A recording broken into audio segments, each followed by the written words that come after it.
First thing I did when I woke up in their observation bay was take my own pulse. 61 beats per minute. Good. Wrists unrestrained. Told me they weren't afraid of me. The room was warm, brighter than I'd have liked, and smelled faintly of something astringent. Not unpleasant, just unfamiliar. The ceiling was low by my standards, high by theirs. I knew this because there were 4 of them on the other side of the glass, and none cleared my shoulder. They were Veth. I recognized the species from the contact files, though I'd never seen one in person. Pale, wide-set eyes, a secondary pair of arms folded against the torso, vestigial-looking but not quite. Skin that shifted between a muted green and gray depending on what I later identified as autonomic temperature regulation. They were watching me with what I can only describe as the energy of researchers who have found something unexpectedly interesting on a routine survey. One of them said something to the others. They made a sound I would come to recognize as laughter. I sat up slowly, oriented myself, and began counting ceiling panels. There were 14. The light sources were embedded, not surface-mounted, which suggested the vessel was at least a generation past their early survey class. The glass, or whatever passed for it, had a faint blue tint on my side, meaning it was one way on their end. Standard observation setup. I had worked in medical bays for 11 years. The layout was not so different from a quarantine ward, if you squinted. The tallest of the 4 pressed something on a panel and spoke in the direction of a small grill near my cot. The words came through as a flat, processed tone, their translation software, running in real time but clearly not optimized for my vocal range. It said, approximately, Specimen appears alert, observing environment, possible threat assessment behavior or simple disorientation. Recommend continued passive monitoring. I looked at the grill. Your secondary coolant line is running about 4 degrees warm, I said. You'll want to check the intake coupling on the environmental unit in the upper left panel. Could just be dust. If this bay sees a lot of biological samples with varied atmospheric needs, you'd rather catch it early. 4 pairs of wide-set eyes blinked. Tall one made a note. I assumed it was something like, vocalizes unprompted. They did not at this stage appear to consider that I might have said something useful. Over the next several hours, they ran what I recognized as a standard intake assessment. They were thorough, I'll give them that. A light stimulus to check pupil response. A low-frequency tone to map hearing range. A set of geometric shapes offered through a small drawer, clearly meant to test whether I could sort them. Which I did, quickly, and then restacked them by volume rather than shape, which caused a brief, excited exchange on the other side of the glass. A second researcher arrived, shorter, with a broader cranial structure and a badge of some kind on her coat. She studied the notes the tall one had been keeping, and then looked at me with an expression I've seen on certain senior physicians. The expression that means, interesting, but probably not as interesting as I am. She spoke into the grill. The translation software rendered it as, has it demonstrated tool use?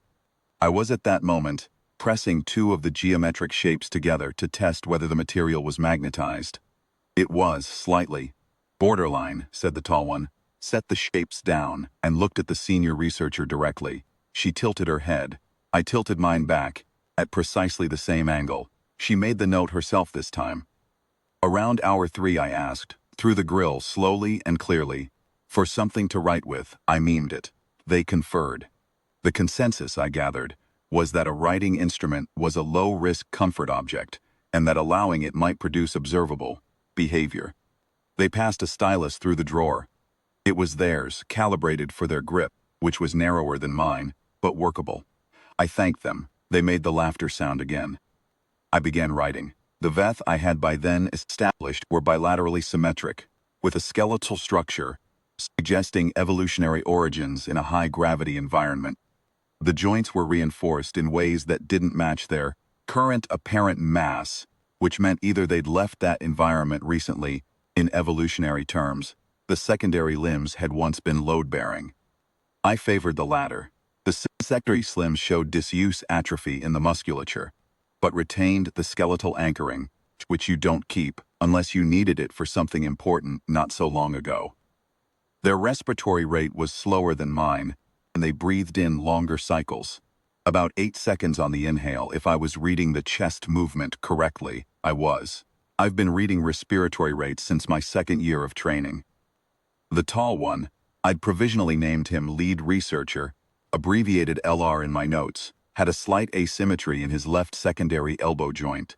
Old injury, healed without intervention or healed poorly. The senior researcher had a pigmentation variation on the back of her right primary hand that I would want to look at if she were my patient. Probably nothing worth flagging. I kept writing. On the second day, they brought in a linguist. This was encouraging. It meant they had moved me internally from the urology, biological curiosity, category towards something they weren't quite ready to name. The linguist was young, enthusiastic, and had clearly prepared extensively. He had a display panel loaded with symbols, tones, and what appeared to be a color association matrix. He ran through his test with great care. I engaged with all of it, answered in patterns that I hoped would be clear without being either condescending or so complex as to confuse the instrument he was using to record my responses.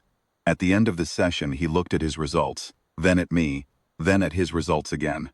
He said something to the senior researcher, and even without a clean translation, the tone was identifiable. It was the tone of a person who has just realized the sample size of their study was 1, and that the one sample has been studying them back. The senior researcher looked at me. I held up the stack of pages I had covered with the stylus they'd given me. She opened the drawer, placed them inside. She took them out on her side, looked at the first page, and was quiet for a long time. I had written in Veth taxonomic format, the same headers, the same categorical structure I had observed them using in their own notes, which they had been kind enough to hold at a readable angle while writing. 41 pages. Subject: Veth physiology, cognition, social hierarchy indicators, environmental systems, and 1 page of maintenance recommendations for the observation bay, including the coolant intake issue I'd flagged on day 1, which they had not yet addressed. The senior researcher set the pages down on the bench beside her. She looked at the tall one. He looked at the linguist.